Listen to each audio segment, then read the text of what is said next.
मौला अब्बास की पहली जंग, मौला अब्बास वर्सेस कुरैब। करबला में मौला हजरत अब्बास को जंग की परमिशन नहीं दी गई। वो करबला में मौजूद थे लेकिन उन्होंने जंग नहीं की। इसके बाद भी यजीदी लश्कर हजरत अब्बास से इतना क्यों डरता था? हजरत अब्बास के नाम से इतनी दहशत और डर क्यों था? क्या हजरत अब्बास पहले किसी जंग में अपनी ताकत का जलवा दिखा चुके थे? जी हाँ, हजरत अब्बास एक जंग में सिर्फ एक ही हमला करके ये बता चुके थे कि हैदर का बेटा भी हैदर ही है, वो किसी से कम नहीं है। लेकिन वो कौन सी जंग थी जिसमें हजरत अब्बास ने अपनी सफलता का परचम लहराया था? हजरत मौला अब्बास की पहली जंग और पहली सफलता के बारे में आज की इस वीडियो में हम आपको बताने वाले हैं। हजरत मौला अब्बास की पहली जंग जंग सफीन थी। इसमें एक तरफ 2.5 लाख का लश्कर था तो दूसरी तरफ मौला गाजी अब्बास। हजरत मौला अब्बास का पहला हमला ही ऐसा था जिसमें शामी लश्कर के बड़े बड़े धुरंधरों को डरा कर दिया था। 37वीं ईस्वी में जंग सफीन में हजरत अब्बास ने एक तरफ अपनी बहादुर सेना को देखा और दूसरी तरफ लश्कर को देखा। इमाम अली ने मुस्कुराकर फरमाया कि मेरा कौन सा बेटा जंग करेगा। बस इतना कहना था कि हजरत जाफर अली और हजरत आन बिल अली सामने आ गए। हजरत जाफर का आगे आना था। हजरत इमाम अली सलाम ने हजरत जाफर का माथा चूमा और फरमाया कि मेरे बेटे जाफर, आप अली के बेटे हैं। और एक तरफ है 2.5 लाख लश्कर। अगर मैं आपको इनसे मुकाबले के लिए भेजूं तो आपको 2.5 लाख कत्ल करने के लिए क्या क्या चाहिए? हजरत जफर ने एक नजर 2.5 लाख लश्कर की तरफ देखा और फरमाया, बाबा आप घोड़ा दे दीजिए, अपनी तलवार दे दीजिए। हजरत इमाम अली ने फरमाया, घोड़ा अपना दूंगा और तलवार भी अपनी दूंगा, इसके अलावा और आपको क्या चाहिए? हजरत जफर ने फरमाया, 1,500 का लश्कर दीजिए, मैं 2.5 लाख के लश्कर को नेस्ते नाबूद कर दूंगा। हजरत अली ने फरमाया, 1.5 लाख लश्कर भी दूंगा, अपना घोड़ा और तलवार भी दूंगा, लेकिन 2.5 लाख लश्कर कत्ल करने के लिए आपको कितना समय लगेगा? उनकी इस बात पर जाफर ने फरमाया, बाबा फजल की नमाज आप पढ़ चुके, लेकिन अगली नमाज पढ़कर आप मुसल्ला छोड़ेंगे नहीं कि मैं 2.5 लाख कत्ल करके वापस आ जाऊंगा। अगर मैं ऐसा करके आपके कदम न चूमूं तो मुझे आप अपना लाल न कहना। हजरत इमाम अली ने अपने बेटे की बहादुरी पर फक्र किया और फरमाया, मैं अपनी जरूरत को सलाम करता हूँ मगर मेरे पास इतना वक्त नहीं है।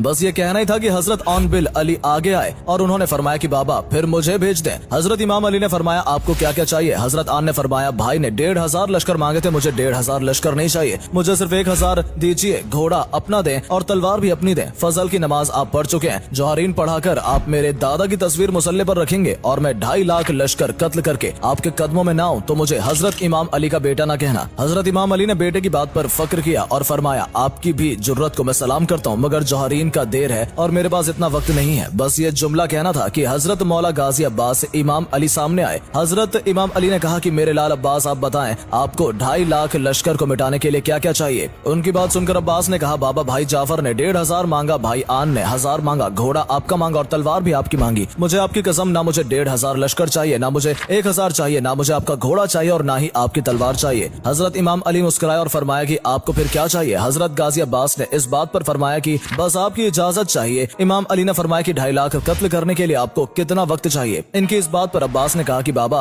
आपकी कसम, मैं आपका बेटा हूँ। 2.5 लाख के लश्कर में जाऊंगा, पहली लाइन से उनके सर को काटता हुआ, लश्कर को चीरता हुआ आखिरी लाइन में चला जाऊंगा। आपके दुश्मनों की गर्दन जमीन पर गिरने से पहले मैं आखिरी का सिर ना उड़ा दूं तो मुझे अपना लाल न कहना। हजरत इमाम अली को हजरत अब्बास में अपना अक्स नजर आ रहा था। उन्होंने अब्बास को खेमे में ले जाकर खुद ही देर बाद खेमे का पर्दा उठा। दुनिया के निगाहों में इमाम अली के साथ हजरत अब्बास अली को देखा। हजरत इमाम अली की चादर अब्बास अली के कंधे पर देखी। इमाम अली ने अपने हाथों से अब्बास अली के घोड़े पर सवार किया। मौला अब्बास मैदान में आए और निकल पड़े युद्ध के लिए। इधर अब्बास अली अकेले थे और सामने थी 2.5 लाख की लश्कर सेना। उस वक्त हजरत अब्बास की उम्र 11 साल से 13 साल थी। इतिहास के जानकार बताते हैं कि 2.5 लाख का लश्कर था तो कुछ कहते हैं कि 1,20,000 की सेना थी। हजरत इमाम अली का बेटा पहली बार मैदान में आया था, लेकिन आपको जानकर हैरत होगी कि अब्बास को जंग की इजाजत नहीं मिली थी। इमाम अली ने उन्हें सिर्फ पहला हमला करने की इजाजत दी थी और इसलिए उन्हें मैदान में भेजा गया था। हजरत अब्बास अली 2.5 लाख लश्कर को मुखातिब करके फरमाते हैं, कोई जो मेरे मुकाबले आए, ये 2.5 लाख का लश्कर है, क्या है कोई जो मुझसे मुकाबला कर सके? 2.5 लाख लश्कर की सेना एक दूसरे को देख रही थी। वो कहने लगे कि कौन है ये लड़का जो 2.5 लाख को चुनौती दे रहा है? कौन है ये? इसे डर नहीं लगता? आखिर लश्कर में से कुरैब नाम का एक शख्स बाहर आता है। वो चलता चलता अब्बास अली के सामने आ जाता है और सामने आकर पूछता है, कौन हो तुम? हजरत अब्बास ने फरमाया, तुम कौन हो? अपना परिचय दो। कुरैब ने अपना परिचय दिया। कहा कि लश्कर की बड़ी बड़ी दीवारें मेरा रास्ता नहीं रोक पाती। मेरी तलवार की नोक ने अरब के बड़े बड़े पहाड़ों को चीर दिया है। अरब की माँ बच्चों को मेरे नाम लेकर डराकर सुलाती है। 1000 में से एक अकेला ही लड़ सकता हूँ। कुरैब ने अपना परिचय कुछ इस तरह से दिया कि सोचा कि अब्बास अली डर जाएगा, मैदान छोड़कर भाग जाएगा। बाद में हजरत अब्बास अली से कहता है कि अब तुम अपना परिचय दो, तुम कौन हो? हजरत अली के चेहरे पर ना कोई डर था, ना कोई खौफ था, ना पसीना। अब्बास अली ने अपना परिचय देना शुरू किया। उसने चेहरे पर हल्की सी मुस्कुराहट लाकर कहा, तेरा नाम किसी सहराई औरत ने रखा है, मैं मलकाए तहतीर की दुआ हूँ। ऐसे पाक नाम तुझ जैसे गलीचों को नहीं बताए जाते। जब अब्बास अली ने फरमाया मैं मलकाए ततहीर की दुआ हूँ तो कुरैब हक्का बक्का रह गया और कहता है तुम इमाम अली के बेटे हो? हजरत अब्बास अली फरमाते हैं, हाँ मैं अली असलम का बेटा हूँ। इस बात पर कुरैब ने कहा, पहले आपको कभी देखा नहीं। मौला गाजी अब्बास ने फरमाया, बाबा ने कभी पहले भेजा ही नहीं। कुरैब ने कहा, तुम पहली बार लड़ने आए हो? हजरत अब्बास ने फरमाया, हाँ पहली बार लड़ने आया हूँ। कुरैब ने पूछा, आप पहले कभी लड़े नहीं? इस बात पर अब्बास अली कहते हैं, नहीं पहले कभी नहीं लड़ा। कुरैब ने अगले ही लम्हे सोचा कि अगर ये पहली बार लड़ने आया है, चेहरा भी अली का है, लहजा भी अली का है, बोलना भी अली जैसा है, तो लड़ता भी अली जैसा ही होगा। अब कुरैब ने सोचा, मुझे वापस लौट जाना चाहिए। कुरैब ने आहिस्ता आहिस्ता कदम पीछे हटाना शुरू किया। कुरैब पीछे कदम ले ही रहा था और अब्बास अली का घोड़ा आगे कदम बढ़ा रहा था। फिर कुरैब रुक गया, अपने लश्कर की तरफ देखा और सोचा, वापस जाऊंगा तो सब हंसेंगे कि कुरैब इतना ताकतवर होकर एक बच्चे से डर गया। कुरैब ने अपनी तलवार निकाली और फिर रुक गया। मौला अब्बास ने फरमाया, आगे आओ, लड़ते क्यों नहीं हो? तुम तो अभी अभी कह रहे थे कि लश्कर की बड़ी बड़ी दीवारें भी तुम्हारा रास्ता नहीं रोकती। अरब के बड़े बड़े पहाड़ों को तुमने चीर दिया, तो आगे आओ, मुझसे मुकाबला करो। कुरैब को और कोई बहाना नहीं मिला तो कहता है, मैं तुमसे नहीं लड़ूंगा क्योंकि तुम अभी बच्चे हो। इतना कहना ही था कि मौला अब्बास अली सफीन की मिट्टी पर आए। कुरैब ने अब्बास अली पर तलवारों से हमला कर दिया। हजरत अब्बास ने उन वारों से बचकर कुरैब को गर्दन से पकड़कर नीचे फेंक दिया और कुरैब के सीने के पांव रखकर फरमाया, यहाँ हमारे घर में कोई भी छोटा नहीं होता, सारे अली हैं। हजरत अब्बास ने उसे एक और मौका दिया। कुरैब उठा। इधर अब्बास अली ने पीछे टीले पर खड़े हजरत चाचा को देखा। हजरत अब्बास ने फरमाया, चाचा मलिक, मेरा बादशाह कहाँ है? फिर उस टीले पर हजरत हुसैन आए। हजरत इमाम हुसैन ने सलाम में हाथ का इशारा किया। हजरत मौला गाजी अब्बास को इजाजत मिलनी थी कि इधर कुरैब ने अपनी पूरी ताकत से अब्बास अली पर हमला कर दिया। गाजी अब्बास ने अपनी तलवार से कुरैब के हमले को रोका और उसकी आंखों में देखा। अब्बास अली की आंखें देखकर कुरैब खौफ ज़्यादा हो गया।